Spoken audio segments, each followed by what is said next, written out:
What's good, everybody? We're back again with another video, and today we are here with a big trade. Now, I was going to drop my shooting guard list video for today, but I decided to push that video back a couple of days because I feel like this trade is way more important than that video. So, let's get into the trade. Yesterday around like 11 o'clock, right, I was just scrolling on Twitter, and I seen Cat this tweet like 4 dots, and I looked under the tweet. Nobody really said anything. I'm watching The Amazing Spider-Man. My phone's blowing up. And he gets traded just like that.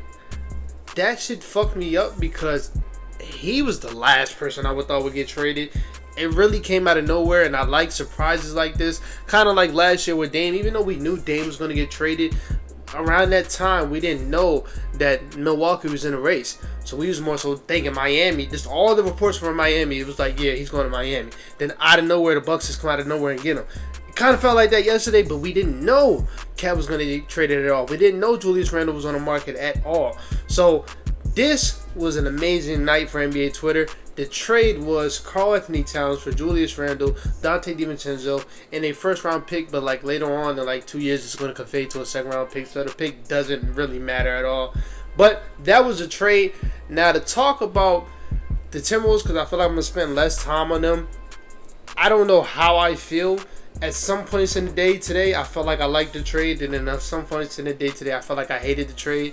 I feel like I liked the trade because I feel like it does kind of make their bench a lot more better. You're looking at a bench with Rob Dillingham, Dante DiVincenzo, Naz Reid. Hopefully Leonard Miller could crack some minutes. You got Nickeil Alexander-Walker. Like, they have a decent bench. I like a lot of pieces on that bench. I like how they bounce off each other, especially you got Rob Dillingham, who's not that really good of a defender, but you got a player next to Dante DiVincenzo who is a good defender, who can also shoot, who can also play off Rob, so they kind of fit together. You got Nickeil, who can guard 1 through 3, sometimes 4, depending on the 4 is. He's a very good defender, good shooter. And you got Naz Reid, Leonard Miller.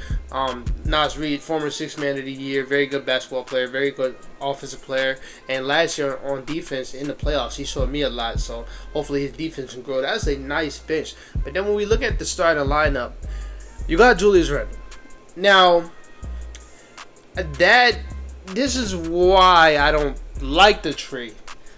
I felt like this was last minute. Now, I don't know. I don't know if they just started having discussions yesterday, but to me, that's what it felt like, because there's no way you settle for that. Like, Dante is a very good piece. Julius Randle is a very good top 30 player in the league. But if you are a basketball mind, you know this shit doesn't fit at all. And it doesn't help out Ant, and it doesn't help out Rudy. And those are your two most important pieces for the future. That doesn't help out at all. Now, that's not to say that Julius Randle can't play with this team, because I think a lot of people feel like that, and I don't really agree like that. But I feel like for a guy like Cat, if you would have put this out maybe a couple weeks ago that you were trying to trade him low-key, then you could have got better offers than a Julius Randle who can possibly leave. And if you're okay with him possibly leaving, I'm okay with that, because obviously that means you're going to go all in with Naz Reid, which I would do myself. But you still just losing. Basically, you're switching Cat for Naz Reid, which I don't know if I like that. Even though I'm a big Nas fan, I don't know if I like that. And just look at this, I feel like if they would have put Cat's name in there a couple weeks ago, you could have got a bigger offer. Like, for example, let's say they call New Orleans. I think if you call New Orleans, say, give me Brandon Ingram, let's say, give me Jordan Hawkins. Give me Brandon Ingram and Jordan Hawkins. They will say yes. And to me, I would like that trade a lot more. The starting lineup would look like Mike Conley, Anthony Edwards, Brandon Ingram, Jaden McDaniels, and Rudy Gobert.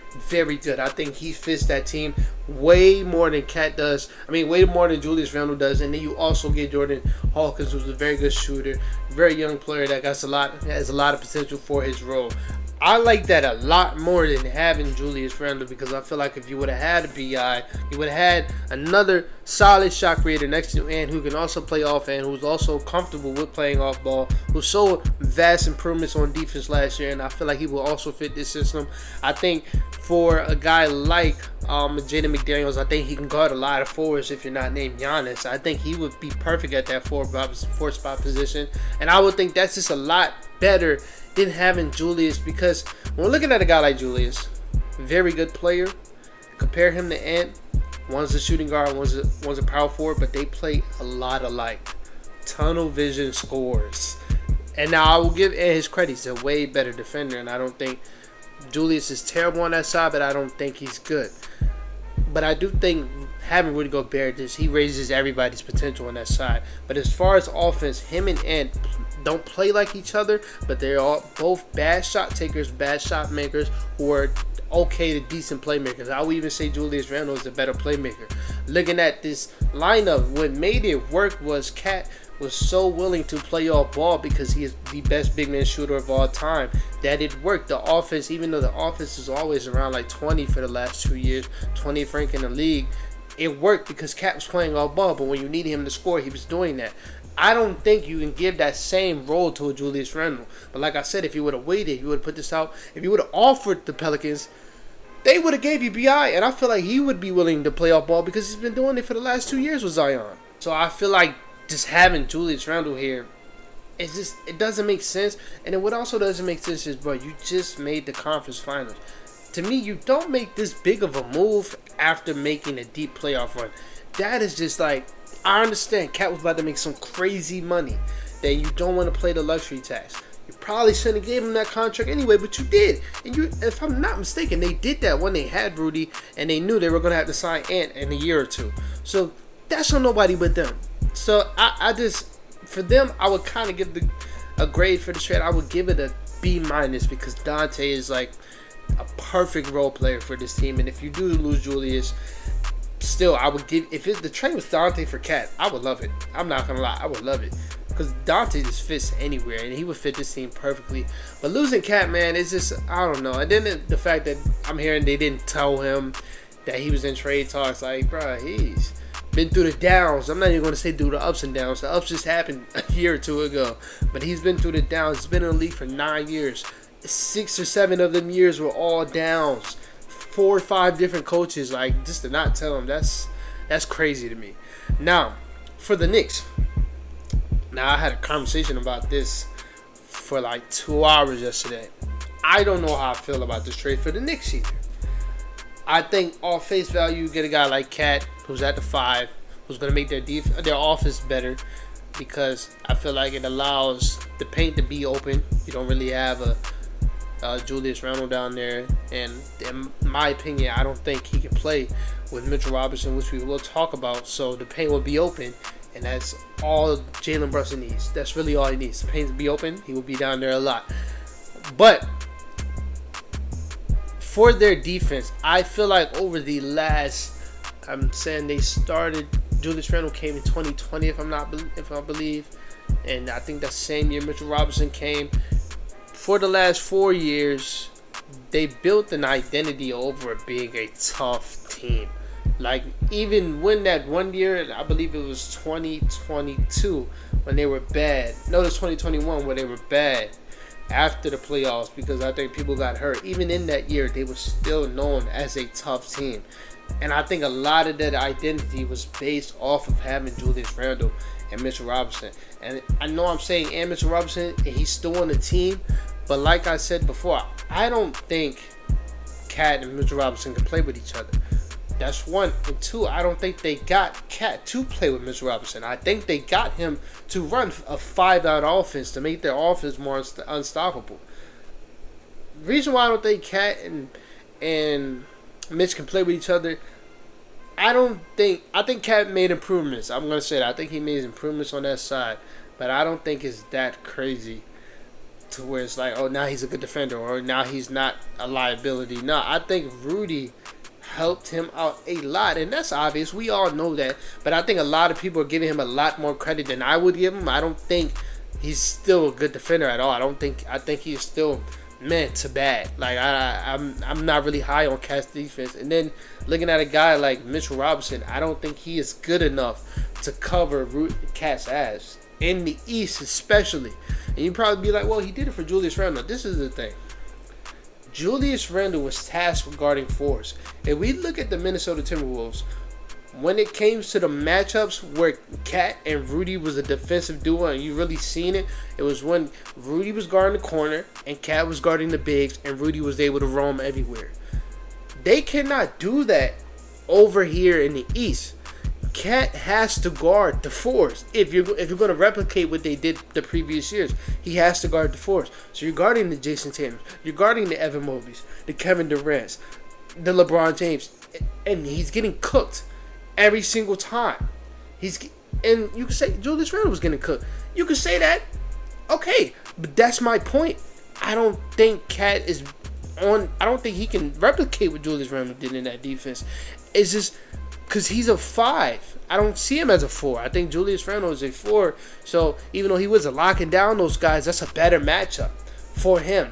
Cat's not going to be able to come out on a wing and guard Kevin Durant for a whole game, Jason Tatum for a whole game. And then when it comes to the matchups like Giannis, that's 40. Easy. 40 in the first 3 quarters. That's 40 easy. Now, let's say we go to the 5 out, which I think that's why they made the trade. This is why I don't think they can play together, and which I don't think they will play together. And we're going 5 out. They're getting killed again because Cat, we've seen it. He cannot anchor a defense. And then again, you play Giannis, that's 40. If you play the Cavs, we're abusing them because they're small. When you're playing Bam, he's abusing down low because compared to Cat, even though Cat's taller, he's small. And to Embiid, 70 a game. It's like that. Like, I don't think they thought this trade through because I don't see. That's the big point where I'm not so high on this trade. I don't think Cat and Mitch can play together. I don't. And if they do, I think it's not a recipe for success. I don't see it going out well. But to talk about the positives, I like the organization going all in. Seeing Jalen Brunson the last 2 years, okay, he's a superstar. Everybody else get the fuck out the way. We're getting wings, and we're getting another star who can play with him, will fit his game better. I like that. I think a lot of organizations need to do that.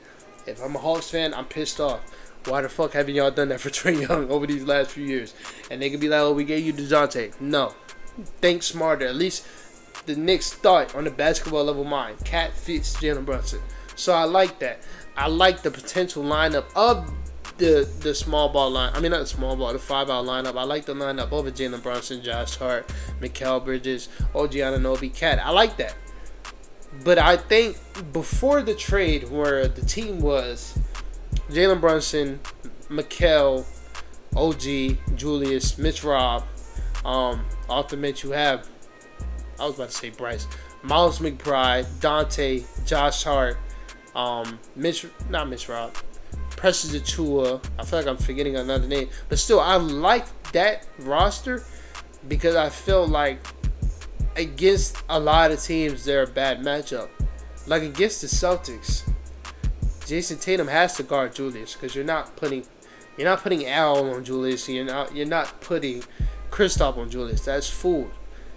And I've also felt like I like Jalen Brunson against those guards, even though, hey, I'm a huge Jrue Holiday fan. I think over the last 2 years, it's come to the point where like the only thing that's stopping Jalen Brunson is himself. And then I like having the wings of Mikal Bridges and OG to slow down, not stop, because I don't even think Mikal's there yet. I think OG's still elite. I don't think Mikal. I don't even think he's good anymore on that side. But I like the wings to go against the wings that they have over there in Jason Tatum and Jaylen Brown. I felt like that lineup, that Knicks team before the trade matched up better with them. I felt like if you put them against the 76ers, I like Mikal on Tyrese. I like OG. I think OG would lock down Paul George. Y'all know how big of a fan I am of Paul George. And I think a group of Julius Randle and Mitchell Robinson can slow Joel Embiid down. I like that. Now you don't have that. And you probably like, well, just switch Cat with Julius Randle. I'm going to say this point again. I don't think Cat and Mitch Rob can play together. I just don't see that. I don't think they seen that when they made the trade. And I just don't see that myself when looking at the trade. So, I would give this probably the same thing. I think this trade was a very lateral move for both teams. If any team took an L. I would probably give it to the Timberwolves because, like, what do you do with Julius Randle? And I think that fit is a lot more questionable. But I'm not high on this move. I'm not gonna lie. To me, take that back. I think the Knicks took that on because at first, before the trade, I was like, yeah, the second best team in the East. I'm comfortable saying that. The only reason why I'm probably not is because I give Giannis a lot of respect, Giannis and Dame a lot of respect. But they was comfortable top 2 team in the East for me. Now I'm like, and I'm going to be honest, as a Cavs fan, I wouldn't have felt confident against that team. Now I see them. I can't wait to see them. I can't. Because, one, that Mikal shit does not move me as a Cavs fan. Over the last 2 years, every time DZ and Darius and Donovan see Mikal, that is fooled. The last year, every time D-Min seen OG, that was fooled. I'm cool with that. Every time we see Cat, overall as a team, that is fooled. I'm cool with that. Now I'm no longer scared of them. So I can't wait to play them, and I hope we do play them. So I don't know. Let me know how you think below about what I said. Let me know your thoughts about the trade yourself. I'm just not that high on it. But that's it for this video, man. I will talk to you guys later. Peace out.